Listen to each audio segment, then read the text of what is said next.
This is it. This is very special. What do you mean this is it? Like this is the end? This is I don't have to do this anymore? This is calm yourself in, out, okay. Deep breaths. Now listen to me. This is episode 99. Yes, it is. I got a plan for it. It's the last. Hold that face.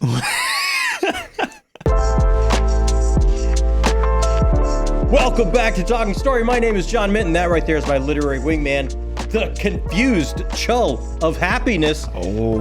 The scion to the Talking Story throwing little Jakey Two Swords. The best producer on BookTube. Welcome yourself, my friend. Oh my God, 5 titles. I don't deserve I had the to honor. throw it out. This is the last one. This is the last weekly reader ever? My name is Jacob, by the way. Well, we're going to get into it. I think it's exciting, but 99, that seems like 99 episodes is weird, but when you compare it to like, oh, that means 99 weeks. That's even stranger to me. That's even weird. Yeah, that's what I mean. You've been doing this for 99 weeks. When you started doing this, Yes. I was not even on it was just you. That's I didn't even have a microphone yet.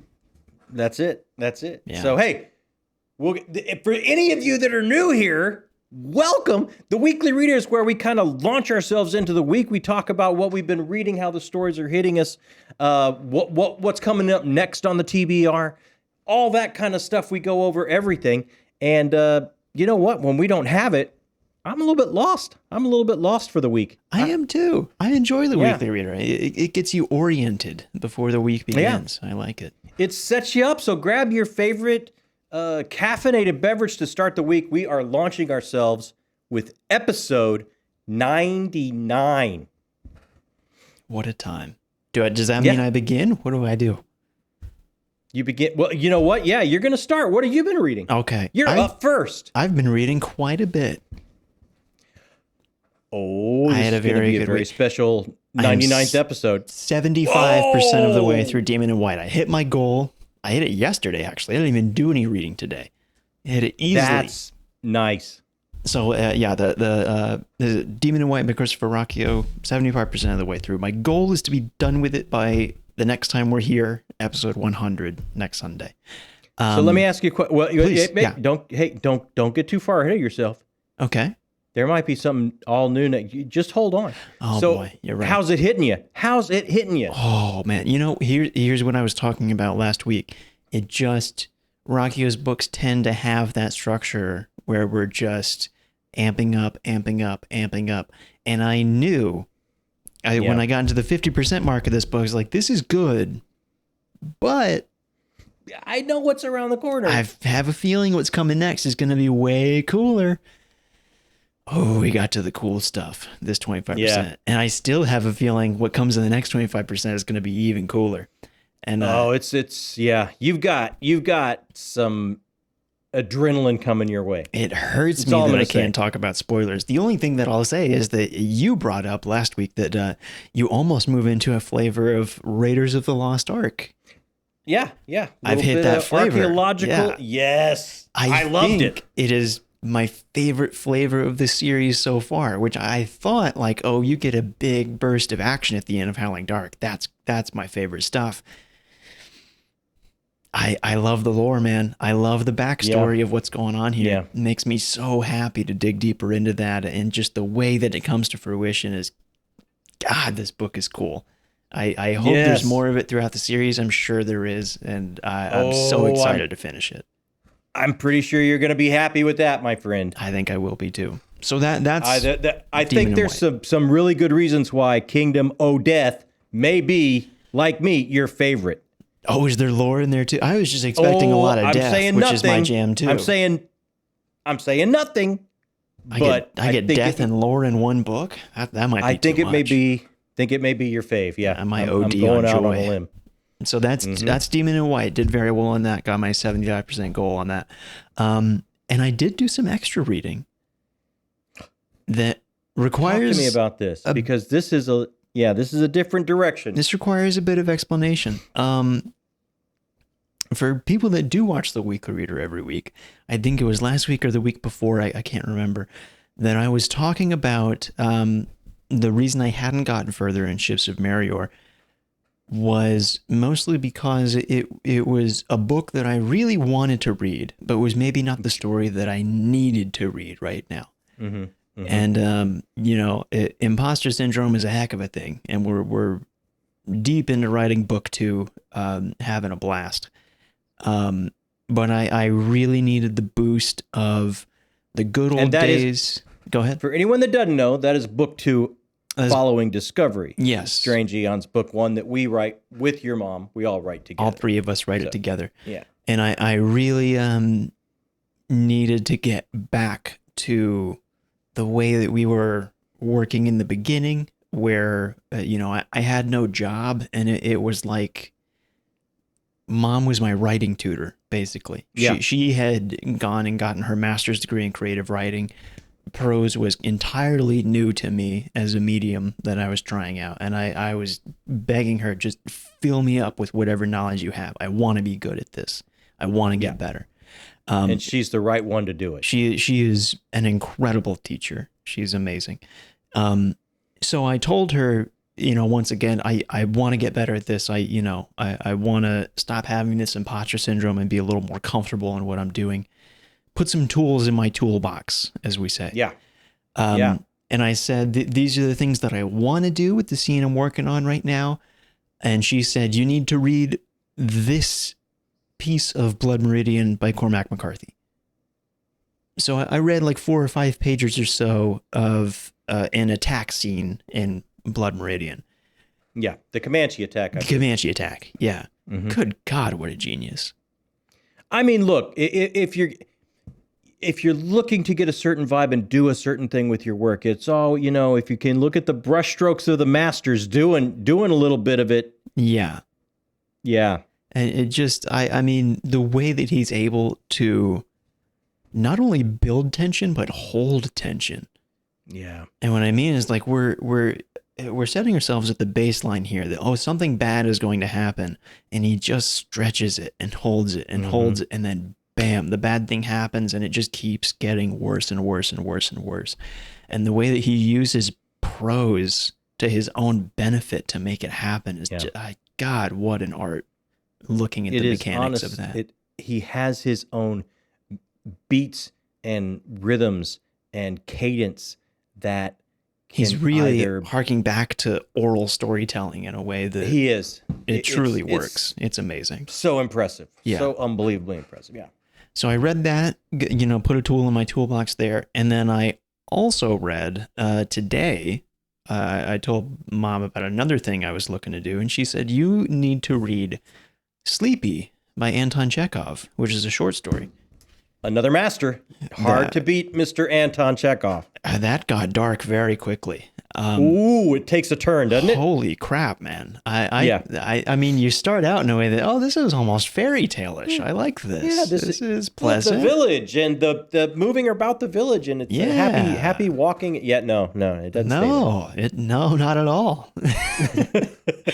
But I mean, again, the mechanics and skill of being able to weave between one world and another as this woman Varka is rocking a baby and trying not to fall asleep because she's just been worked so hard through the entire day, and she, if she falls asleep, her master's going to come in and be very upset. It's going to be a bad time. And the way that he almost he creates his own little system of, I'm going to tether the idea of sleep to this object in the room. Or I'm going to tether the idea of moving into another world to just an ellipses.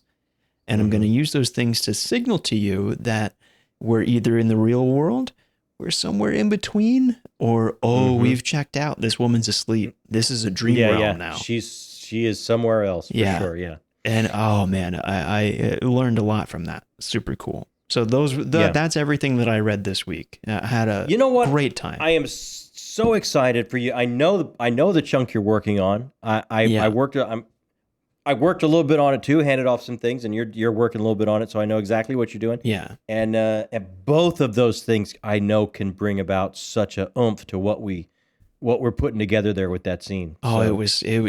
Both of them were just the perfect thing that I walked away and was like, that was what I needed. That was exactly what I needed. Now Yeah. I know how to do this. So I love that your mom is taking you through this and breaking it down with you and showing you how the masters work, and you're able to maybe start thinking about putting some of those tools in your box. And like you say, imposter syndrome is something. It hits anyone that creates. It doesn't matter. It hits all of us. Yeah, It's everybody. Man. It does. And I always try and be aware of how young I am. And I feel very lucky to be in a position where I'm around a lot of people that are older than me and much smarter than me, because you usually learn a lot that way.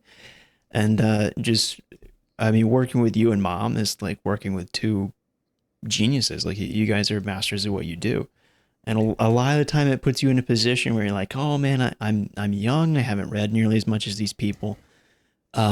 But instead of looking at it as a downside, look at it as an opportunity and a lot to learn and a way to get better. And not that I don't offer anything, obviously. Oh, 100%. And I, genius is a strong term, probably not for your mother, but it's we have such a shorthand from working for so long together that I think that might be what.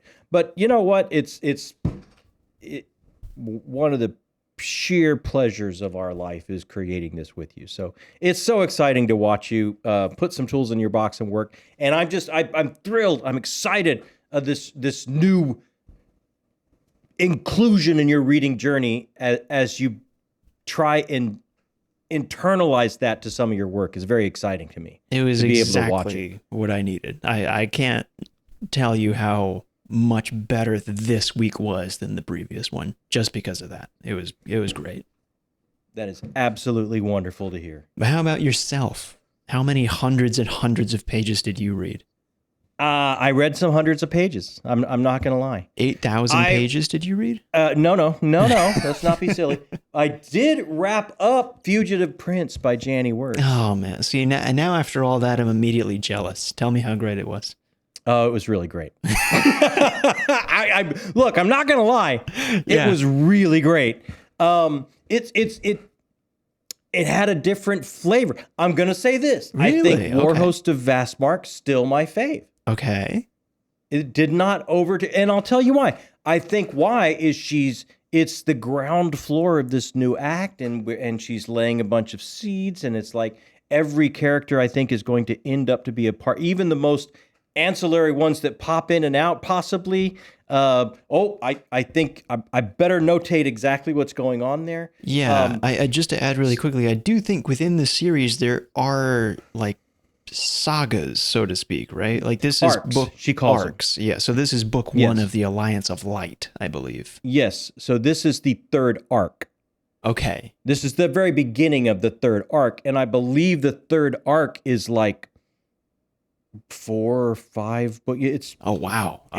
It's a bit longer. The arc 1 is the first book. Arc 2 is 2 books, and this 3 books, and this begins the third arc. And I think it travels a little bit longer over a span of a few more books than what we've had in the past. So we're laying a lot of groundwork. But oh my gosh, let me tell you something.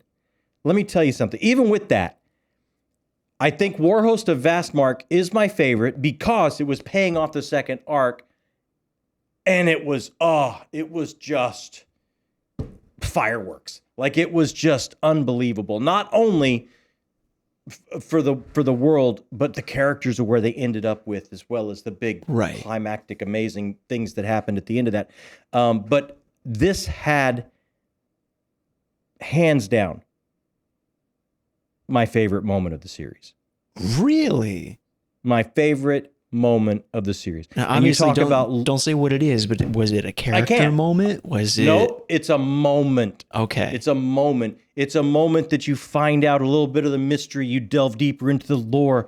You see what had happened in some of the, because we know we're in the third age of Aethera. You see kind of some whispers, some hints of what the first and second ages were and how they worked, and unbelievable. Unbelievably creative way to look at certain things that we see in so many fantasies, and I can't wait to have the big discussion, because we can just talk about it, and I can't wait to talk about it. But my absolute favorite moment of the series is in this book. I love where it's going as far as the intrigue and the machinations of Lysair and I mean, poor Erathon's just trying to hang on at this point, but what Lysair's doing with propaganda and using an organized type of religion to start squeezing the chute to where poor Erathon has fewer and fewer places to go that are truly safe, and he just starts amping the pressure, squeezing the chute, closing the world off with these potentials, and we get so much more of the enchantresses and the Fellowship of the Seven Sorcerers and their machinations of what's going on. What exactly are the Chantresses after? What was their main reason for forming, and what are they all about? We start finding all of these answers out. We start finding all of these corners have lights shined in them before that were just a little bit murky, and I was always hoping we get there. Oh, we absolutely get there in some of this, but you just have a feeling of this, so many seeds being planted, so much groundwork being laid here.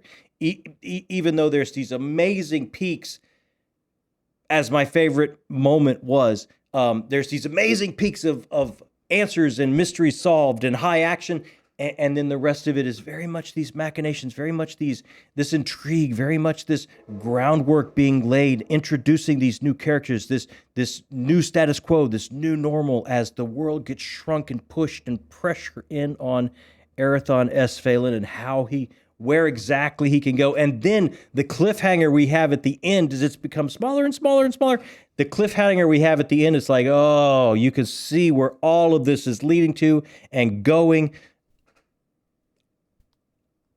It's going to be hard not to pick up the next book right away. I have to stay on target with the rest of the group. Where this leaves off, all the groundwork gets laid and you have these beautiful peaks, and then you come down to the very last few pages and it's like, oh, here we go.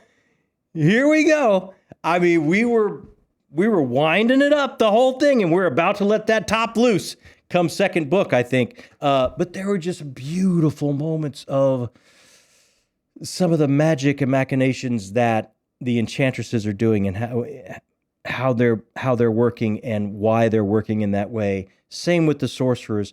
And then every step taken, you can tell, is done by someone. Every step has been meticulously planned and laid out for you. And you just know that I'm in the footsteps of a master storyteller here that has left nothing to chance. Everything has been planned out. Everything has been researched.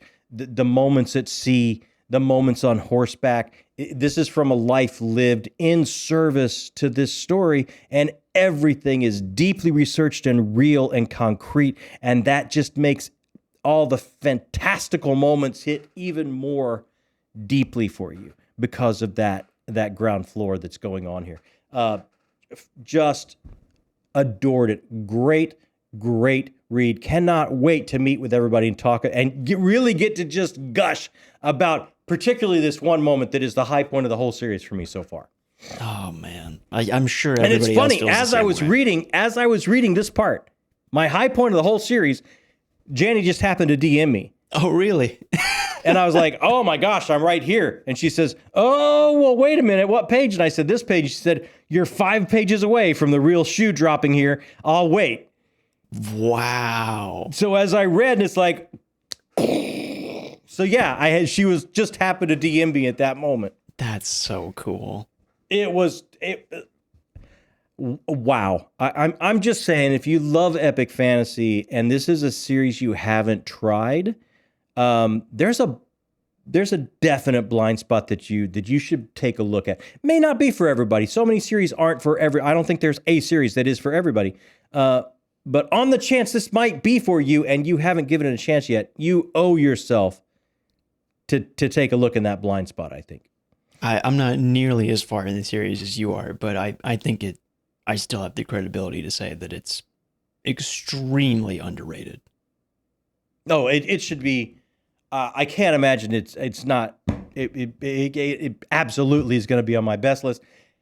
It is on your best list. And I can't wait to continue. You redid your best list. It might just be. It might just be pushing up and up and up. I mean, the one moment here, it's like it was. It was mind blowing. It was mind-blowing.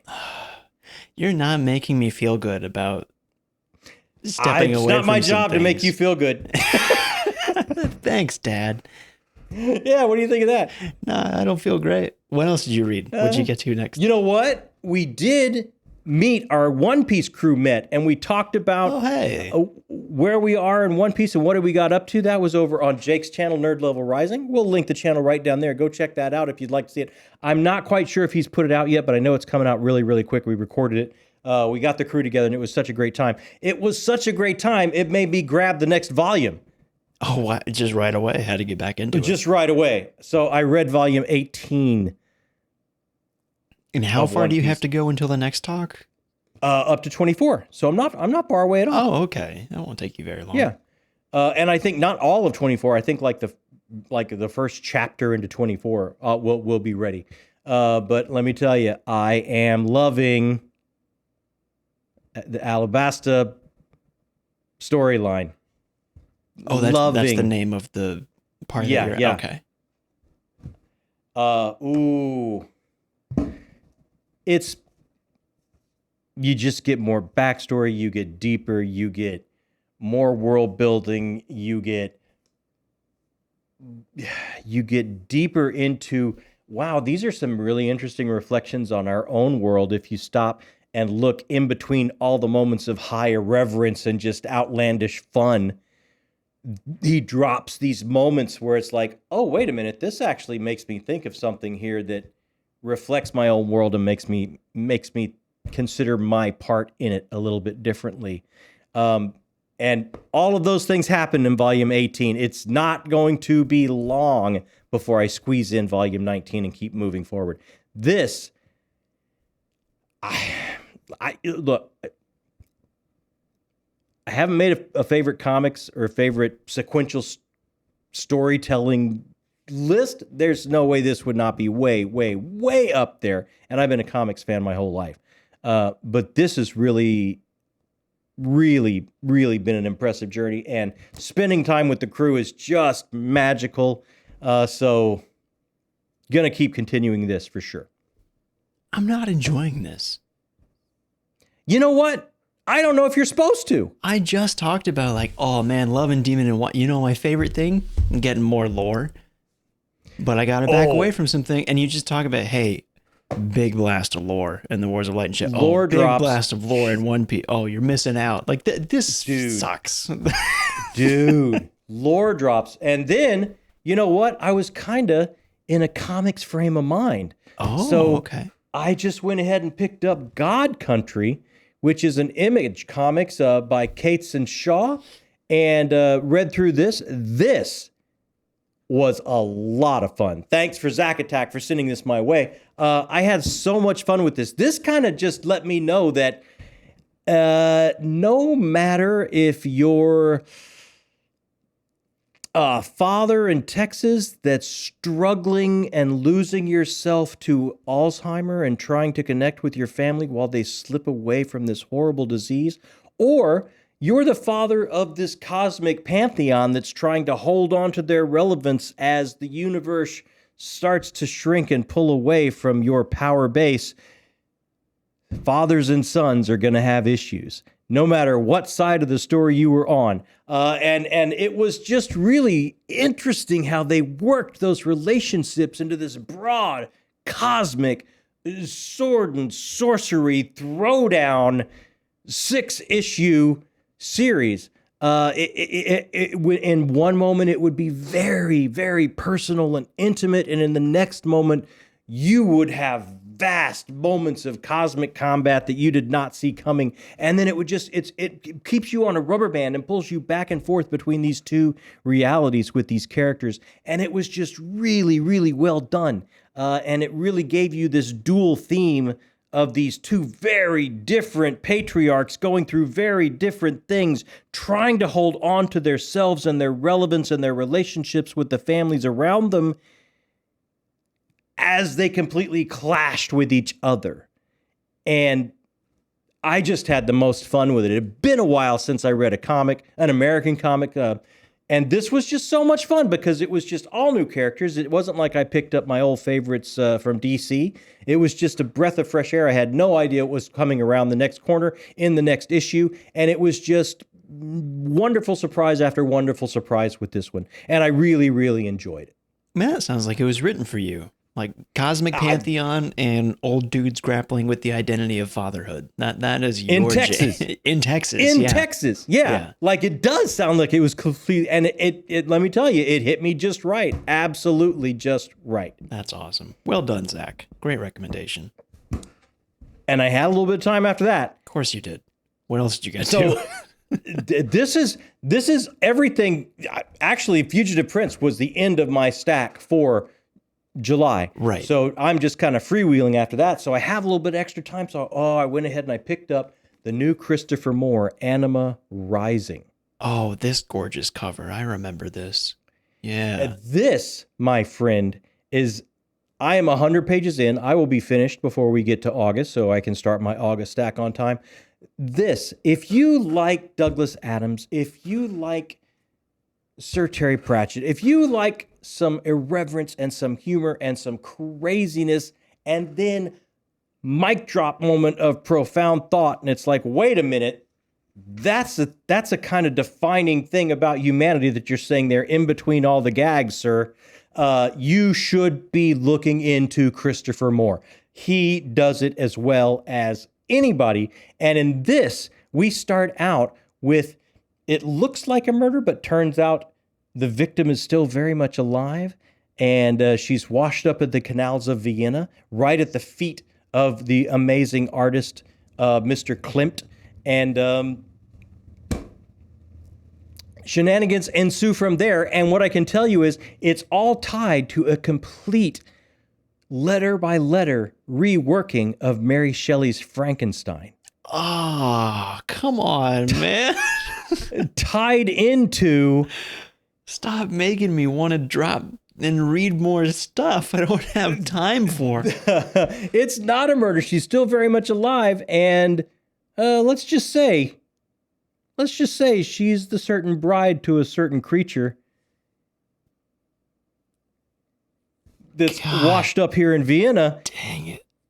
And not only do we have Klimt, the amazing artist, picking her up, but, we have...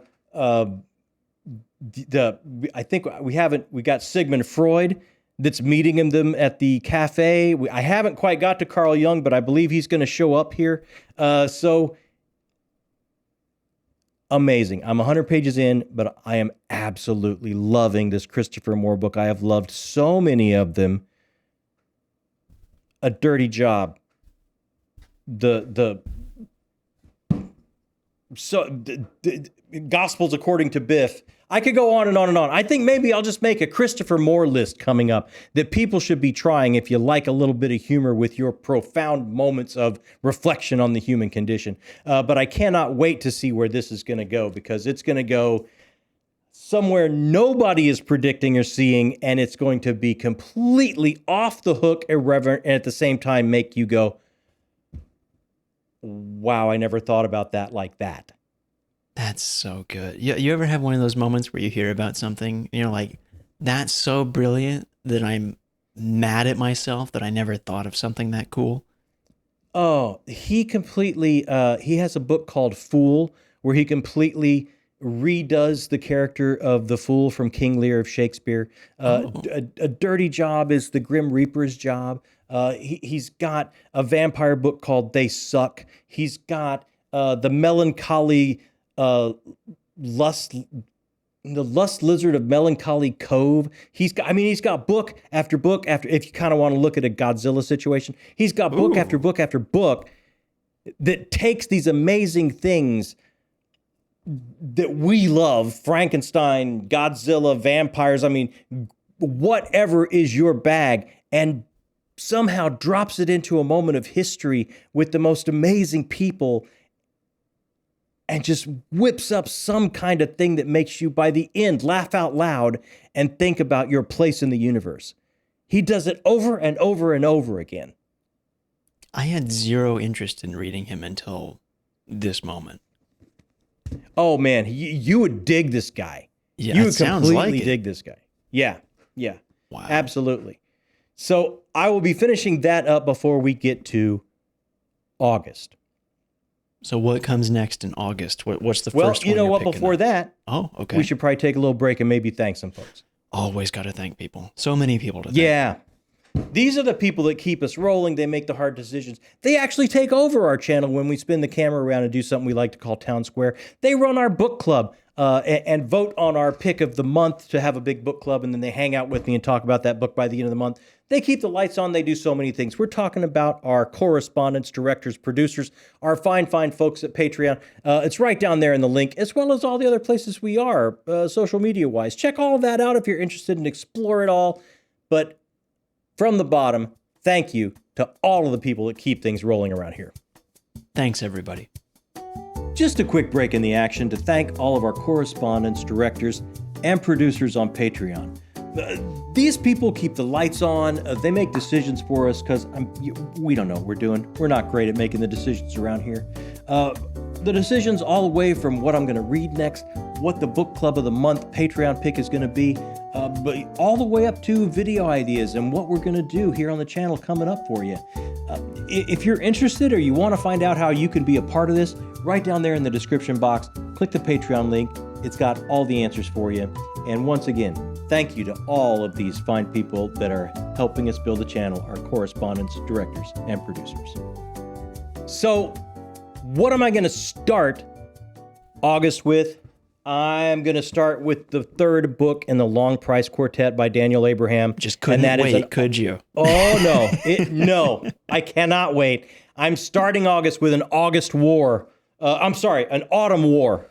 August War for me, but an Autumn War, book 3 of the Long Price Quartet. And this is a buddy read with my good friends, Josh at Red Fury Books and Alan from Library of Allenxandria. And we're getting together and talking about every book after we read it.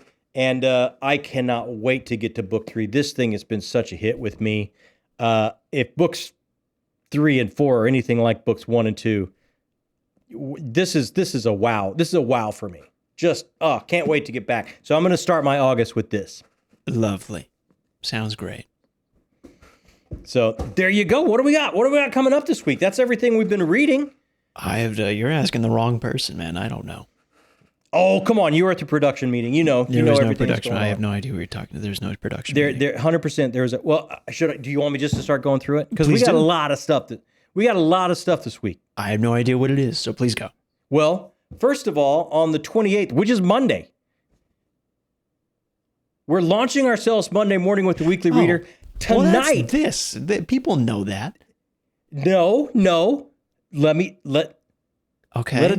Let a man get a sentence out. I'm sorry. I interrupted you. I'm sorry. That's my fault. We're launching the Weekly Reader Monday morning. Tonight, I'm going to be on Red Fury Books talking about book 2 of A Long Price Quartet with Josh from Red Fury Books and Alan from Library of Allenxandria. And book 2 is A Betrayal in Winter. So I'm going to be on Josh's channel tonight, and we're going to go deep into book 2 of Long Price Quartet. I can't wait to see him again. I can't wait to talk about this amazing, dramatic Shakespearean read that I absolutely loved. So amazing. Check us out over there at Josh's channel.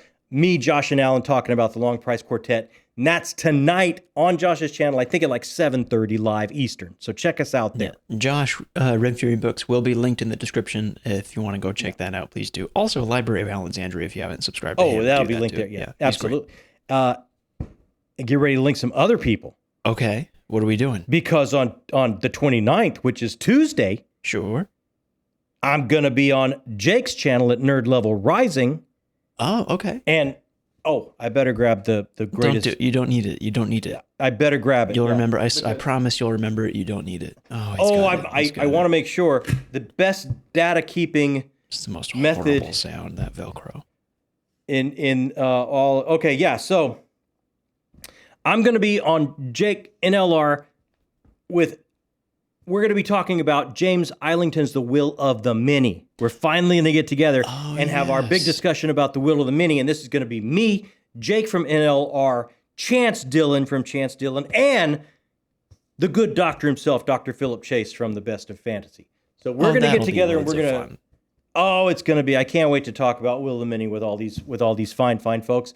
We're going to break it down and see how we all felt about it. It's been a little bit hard getting our schedules to match up, but we finally made it, and it's going to be Tuesday night at 7:30 on Nerd Level Rising. So check us out there. I'm sure we'll be spoiler free if you haven't read Will the Mini yet, but you probably have. Most everyone have. And then on the 30th, this is Wednesday. What are we going to do? I don't know. Okay, here's what's happening. Here, can I say something really quick? I wish you would. You've had Monday, Tuesday, and now Wednesday night. I assume you're talking about you. We've got. I'm things talking going on? about yes. Okay. Do we need a night to record something? Because no, because Wednesday night we're gonna go live again because we've had 99 episodes. Okay. Of the Weekly Reader. We're going to get together on Wednesday night at what are we into? 8 Eastern? Yeah, 8 Eastern's good. 7:30. It's 7:30, 80, somewhere around there. And we're going to do like a little Ask Me Anything. We're going to have some special guests drop by. We're going to have a big piece of celebratory cake. I'm going to get cake. You better get cake. We're going to just, we're going to do you want me to slow down. Do you want me to blow your mind right now? Not if it's a bad thing. I have a horrible disease. I'm kidding. I have good news. That's not even. There is more than just that to celebrate if we're doing a live stream. I believe today, I think like this morning or something, we hit 15,000 subscribers as we're recording this, not when this is coming out. Are you kidding me? Yeah. I mean, yes, that's true. Not yes, I'm kidding. Well, so you could make it like a double stream where we'll do the celebratory Weekly Reader coming up on 100 episodes and like 15K AMA hangout kind of thing. And we'll have special guests, and now we get to have 2 pieces of cake. Well, that I never said that. 2 pieces of cake because we had 2 things to celebrate. Oh boy. Well, now if you're so excited, I feel like I can't take that away. No, you can't take that. So you make sure you have your cake. It's going to be a party. That's amazing. That's cool. Thanks, everybody. I hope you're enjoying it. Gosh. Thanks for being here. That's amazing. Yeah. Wow. I don't even know what to say about that. So yeah, I'm going to have a lot of cake. But yeah, Wednesday night we're going to have we're going to have special guests popping in. And we're going to celebrate doing 99, and you know why we're not doing it on Sunday, you may ask, or Monday, which is kind of when we kind of get together for Weekly Reader. Yeah. We record Sunday, we throw it out Monday, is because this is 99 is the wrap of a season. This I did know. Yeah. We're starting Weekly Reader Season 2. We're doing a little bit of a refresh. A little bit of I think it would get harder and harder to put those 3 digits on that. I was wondering the past few weeks making the Weekly Reader episodes, like, I don't know if this is gonna fit. Yeah. So next a week from today, it'll be the refreshed weekly check-in kind of thing. Season 2, will get episode rolling. 1 kind of thing. Season 2, episode 1. Yeah. So a little bit, So we're kind of breaking it up that way, and it's like, so we'll have a nice Ask Me Anything kind of party. It's like 15,000. Yeah, that's weird, isn't it? That is nuts. Yeah. That is crazy weird. Thanks, everybody. I'm gonna have to. We'll say thanks during the live stream, obviously, but guys, I'm gonna have to sit with that for a while. That is. Whew. Okay. All right. So. I'm a little freaked out. Did you get thrown off? You get suddenly nervous? You should have told me that at a different time. I forgot, actually. I should have told you earlier today, but that's okay. All right. Okay. So, wow. Okay. So, that's Come on, what's man, coming say up something. This week. Yeah, I don't know what to say. So that's what's coming up this week. That's what's coming up this week. That's it? Wait, what's on Friday? No, wait. We still have a Friday video. There you go. So Friday will be, I think, the 1st of August. So we'll do our wrap up of everything we read in July. Okay. Gotcha. And you and me, we're going to have like a best 2 out of 3 falls for what wins book of the month. That's the only way I can decide. Best 2 out of 3 falls. What are you talking about? Yeah, we'll do a thumb war or something. Why am I involved in this? I don't know. Don't make me pick. There's I too didn't many read the good books. You have to pick. That's not on me. There is like way too many good books. You break out a tie like a grown man. I can't help you. I don't feel good about it. But we're gonna do Friday. We'll wrap up everything we did in the month of July. We'll do a wrap up. So that's the week. That's the whole week. There we go. Now we got it. That's a huge week. That's a big week, man. That's 3 days straight of live streams and then 1 night of recording. Yeah, that's a huge week. Busy week. What'd you watch? Is it time for that? It is time for that. You go first. What'd you watch? I actually don't know if I watched anything this week. I truly can't remember. I think I was just full blown. I'm into writing. I need to refill the well and pick up my tools. I don't think I watched anything this week. Wow, that's shocking. Maybe I had something on in the background and I forgot, but it must not have been good enough for me to remember it. I watched some stuff. What did you watch? Please tell. I watched. I caught up with Star Trek: Strange New Worlds. And the 3 episodes out.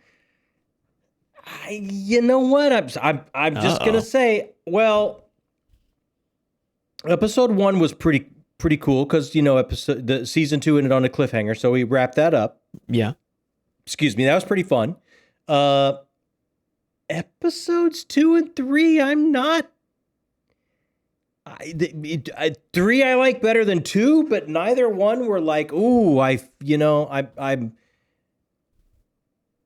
It's Star Trek. This it's doesn't fun. sound good at all. It's not the high points I want. It was not the high points I want, but it was still. It's still fun. I'm still enjoying it. I'm not saying I'm not going to watch the episodes immediately as they come out because it is Star Trek: Strange New Worlds, and I am going to watch it. But I don't know. There's a little something missing for me.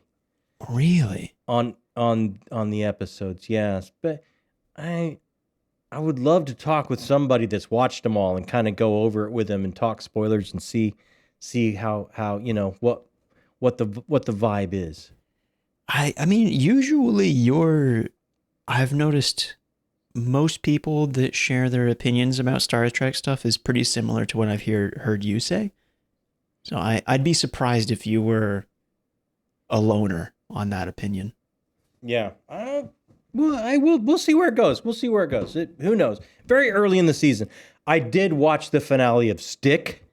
And how was it? Cried like a baby. Really? Cried like a baby that I waited way too long for my bottle and my nappy is messed up and someone needs to change it. Cried. I'm talking ugly tear cried. Are you okay? Wait, let me ask something. Were there themes of fatherhood? Is that why? Oh, like you wouldn't believe. Okay. You asking me that tells me you haven't tried it yet. No, I have not. Oh man.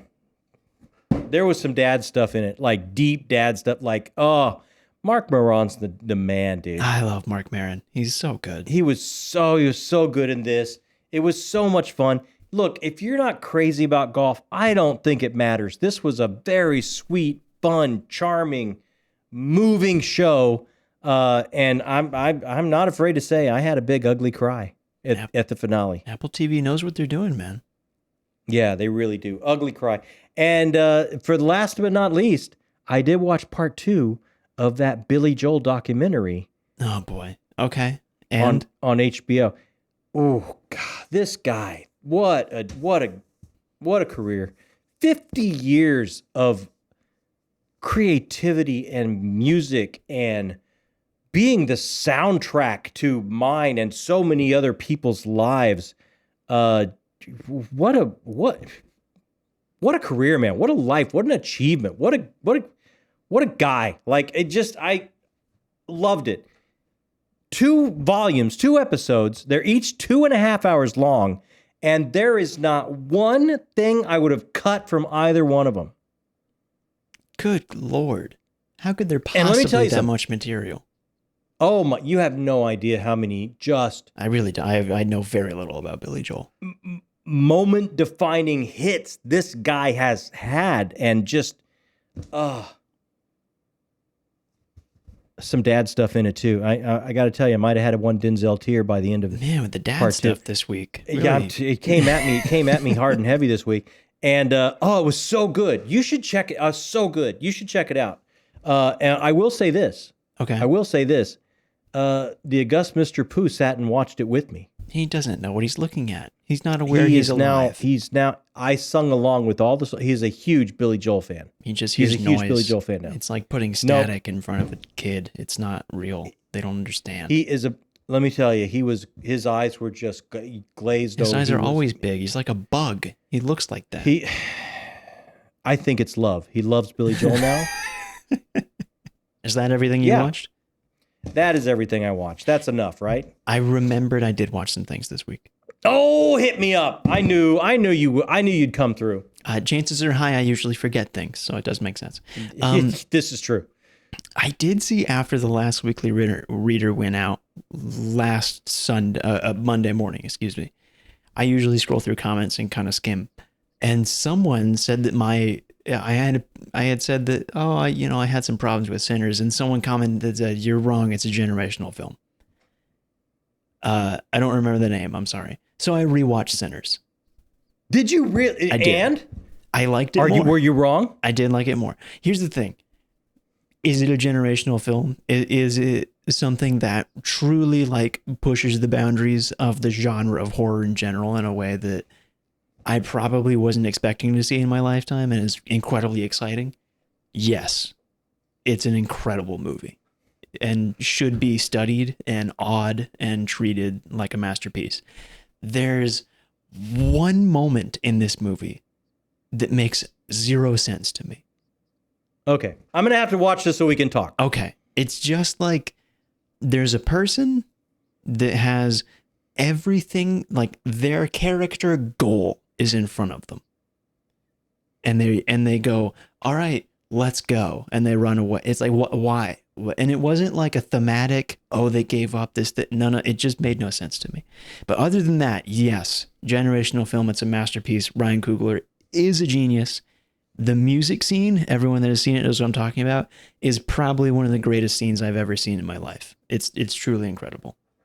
All right, I'm gonna have to see it. I'll do my best. To watch it this week. Please do. I'd love to talk about it with you. I'm really interested to hear what you think. That, and I watched the new episode of South Park. I've heard about this. We don't get political here, so I won't say. But wow, I'll leave it there. Wow. Oh dear God! Wow. Okay. Yeah, I think you'd have to be under a rock not to see some of the coverage of that coming out. I know you're a South Park fan. You've been watching South Park. I've been watching it forever. Yeah. Since the beginning, right? Like this is your... Oh no, that show started before I was born. That's really okay. Yeah. I had no idea, but No, I I started know in you've like been 97. watching it for I think a long time. Been watching it for a long time. Yeah. Yeah. You and your aunt, but you big fans. Yeah, I think my aunt introduced me to it when I was far too young. But yeah, I think that's the case. I think that's part of the reason I love it so much. How about everybody out there? Did you have an ugly cry? What did you watch? What did you read? What stories did you take in? How did they hit you? We want to know. Hit us up in comments. We're going to answer every comment as quickly as we possibly can, because that's the whole reason we started this channel, was to talk about story with people that love the kind of stories we love. You know what? Do us a big favor. Hit that thumbs up button. That brings new people in. That makes us go out a little bit further. And every new person that comes in, that's a whole new single interpretation of these stories. And every interpretation that we have with us here makes us all richer, and that's what we're about here. And you know what? If this is your first time, just seeing what Weekly Reader's about when we hit episode 99, and you haven't subscribed yet, oh my gosh, you join this group. This is the most amazing group I'm so lucky to be a part of. Just a phenomenal group of people that wants to discuss art and story and how it impacts them and how it changes their world and how it changes the way they look at their world. You join this group, it's going to give you a tingle right down to the very tips of your toes. I promise you that. That is scientific fact, been proven. And I think that's it. I do believe it is. If you're still here, you're book people, and in our book, that makes you the best people. Thanks so much for joining us here on Talking Story. episode 99. Episode 9, the one and only, final, the end of the channel. It's deleted after this. You know what?